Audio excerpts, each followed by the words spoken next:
Hey, what's up everyone? Kobanwani456 here today, presenting to all a news and speculation video on the latest project from Sonic Team, and that is Project Sonic 2017. So this game was revealed at Sonic's 25th anniversary party in San Diego, and I was there to witness it, which is one reason why this video is going up a few days late. My apologies about that, but to all the people who were patient, thank you all so much, as we are about to get into this right now. So, Project Sonic 2017, we don't know much about, as all we got was a teaser trailer at the party, but it was enough to ignite some excitement in us, especially the people who've been wanting a bit more of a darker tone in the Sonic franchise. With the last three games from Sonic Team, which are Colors, Generations, and Lost World, we kinda got a more goofy, lighthearted experience from the Sonic series, which isn't a terrible thing, but some of us, including myself, wanted something along the lines of Adventure in Sonic Unleashed. And with this trailer, it seems like Sega is actually going to that more serious tone for the Sonic series, because the trailer opens up with a city gone to hell, and then when the camera pans to Sonic, we get one of the most serious expressions ever. Another thing about the trailer is that when the text showed up announcing that this game is from the same team that made Colors and Generations, the first thing I noticed was that the text had a much grittier look to it, and at the event, I actually thought it was identical to the early Sonic Adventure 2 logos when that game was in production. Later on, found out that really wasn't the case, but still, it had that similar vibe to it. And another thing that kind of threw me off too, I don't know if you all noticed this during the Sonic live stream, and if you weren't there, let me explain. So right before Sega actually revealed this trailer, they showed a little animation of the Sonic 25th anniversary logo right over City Escape. No idea why they did that. And, you know, like I said, at first I thought, oh my god, are we actually getting Sonic Adventure 3 right now? What's going on? Like, I was about to lose it. Because, you know, while I would like to see Sonic Adventure 3, I'm not one of those fans who's just like, oh, if Sega doesn't release that, I'm going to be the most upset fan in the world, or that Sega's going to die. But, you know, it was still pretty exciting, and it had that vibe similar to those, you know, more darker, serious games. And that's the thing, it's like, that's what Sega can finally do with the modern Sonic games. That's what Sonic Team can finally do.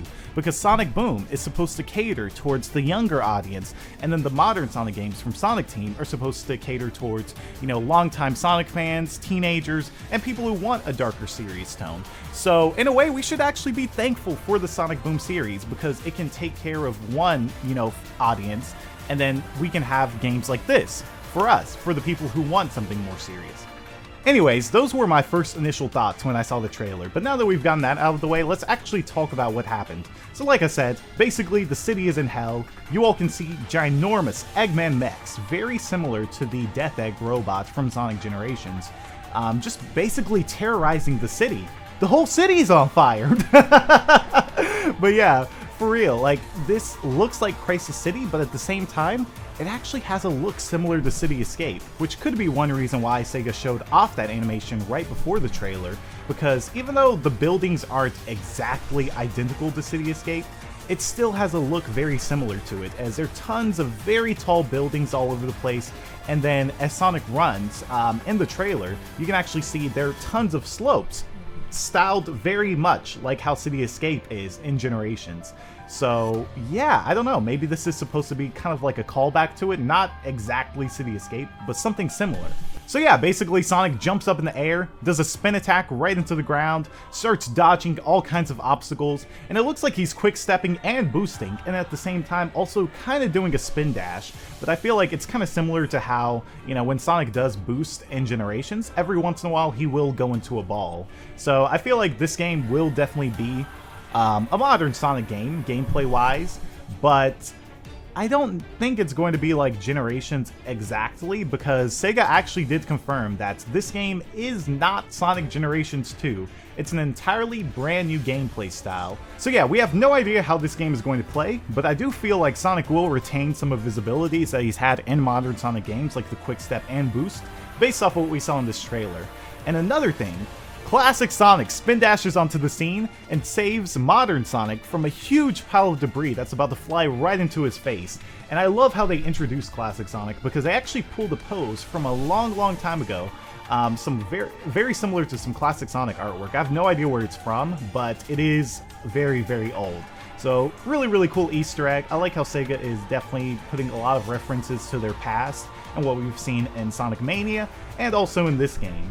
But yeah, now that we know that Classic Sonic is going to be in this game, it's pretty much confirmed that some form of time travel is going to happen once again in the Sonic series. Hopefully they don't butcher it this time.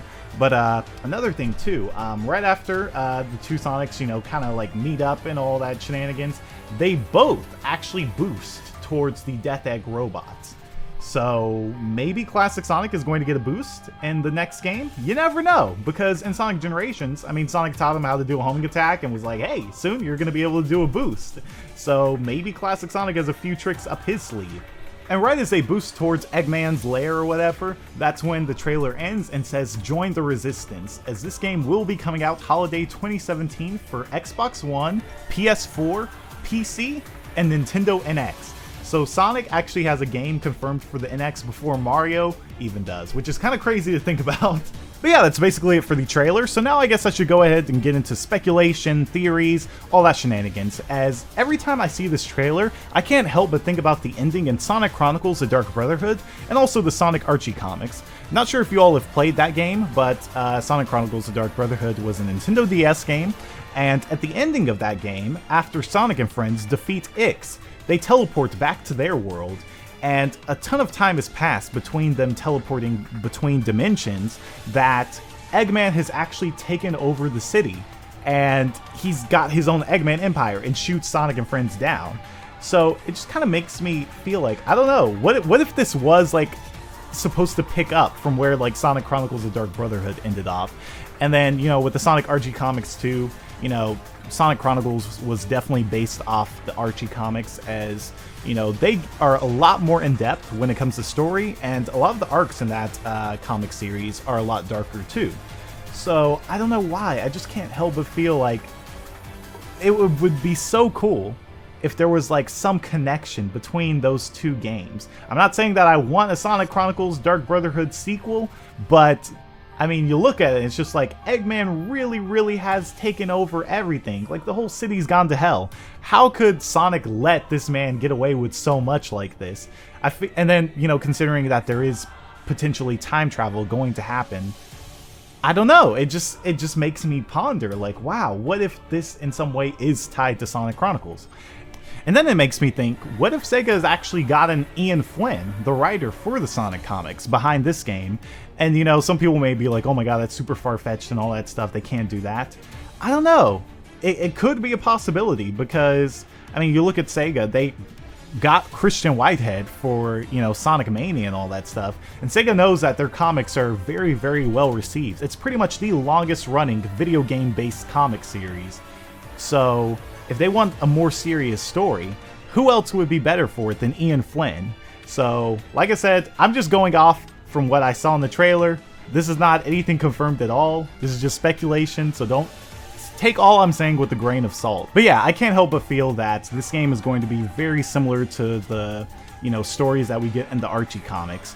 And another thing that made me feel that way too is that this game's whole premise is join the resistance. So I'm pretty sure we'll be seeing more characters than just, you know, modern Sonic and classic Sonic. I'm sure we may have other playable characters like maybe Shadow, maybe Silver, maybe Blaze, you know, other characters that people know and love and hate. But yeah, when I saw the resistance, it just made me think, well, Sonic has had a resistance group in the past, and that's the Freedom Fighters.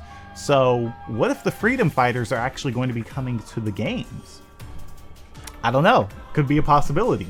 But you think about it and it's just like, it just, even though we just saw those two characters, for them to imply that there's going to be an entire resistance facing off against the Eggman Empire, that just leads you to believe that we're going to be getting way more characters than just those two alone.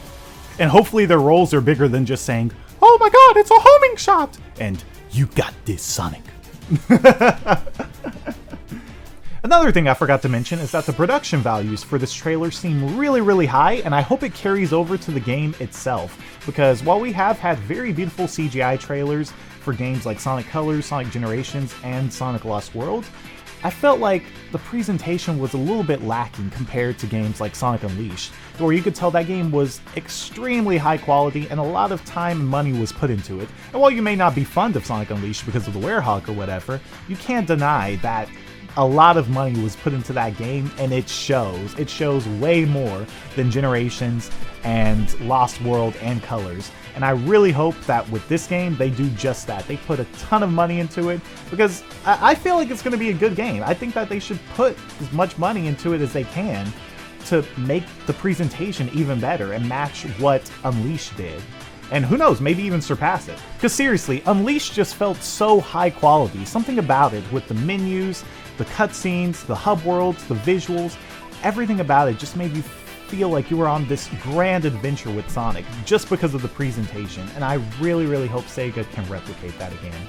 And even if you look at the trailer too, you can see like sparks flying out of Sonic. Like, this is definitely a more detailed trailer than any other CGI trailer that we've gotten in the past. Because when Sonic lands from the ground after his spin attack in the air, you can see the sparks just fly from him. And that's something we haven't really seen in other trailers. At least I don't think so. I don't know, there's a lot more going on in this, with the lighting looking really, really beautiful, the sparks and details coming from both Sonics, and it just looks so high quality. And I don't think it'll be too far-fetched to think that the game itself will actually have visuals close to this, because you look at games like Unleashed and Generations, and it's basically Pixar Sonic, and that was on 360 and PS3. So just imagine what it's going to be like on PS4 and Xbox One. Much more powerful hardware, and I really, really hope that it'll be 1080-60 on all versions of the game. If not, then it'll obviously be on PC, but seriously, I think the visuals for this game are going to be drop-dead gorgeous, and I cannot wait to see what it looks like. Because, like I said, Unleashed was just so beautiful, and it still is to this day. So I wonder how they're going to surpass that. I'm excited, man. And I hope you all are as well. But yeah, that's pretty much everything I have to say. All my thoughts on what we have for this game, because we really don't even have much. I'm just kind of pulling stuff out of my butt. But, you know, seriously, this is how I feel, and this is what's going through my head. So let me know down below what you all think. Do you all think what I said was interesting? Would you all like to see something like that when this game actually does come out? Like, would you be happy to see that Sega reached out to Ian Flynn, or kind of went away similar to the Archie comics? Let me know down below, because seriously, I think the Archie comics have great stories, great plots for the Sonic series, and if they could somehow incorporate that into the games, man, we would have really, really good stories, and I think better than even Adventure, because, you know, everyone always nitpicks about the Adventure story, how, you know, there's so many plot holes and all that stuff, like there are holes in the moon, but I don't know, I just feel like it would be really, really cool if Sega actually did reach out to Ian Flynn or the people behind the comics to make this story a lot more serious and entertaining for people who want something like that from the Sonic series. But yeah, let me know down below what you all think. You know, I will always keep you all updated on this game, so if you all could, make sure to go ahead and drop that like and a comment. It helps out tremendously, and I'll make sure to keep on doing more as soon as I can. And, man, I'm just so excited about the possibilities, the endless possibilities that this game could have. Like, oh my god, I'm so excited, and I hope you all are as well. But, anyway, that wraps up for this video, so thank you all so much for watching. See you all, have a good day. Peace, Republic of Kobanamite, and take care.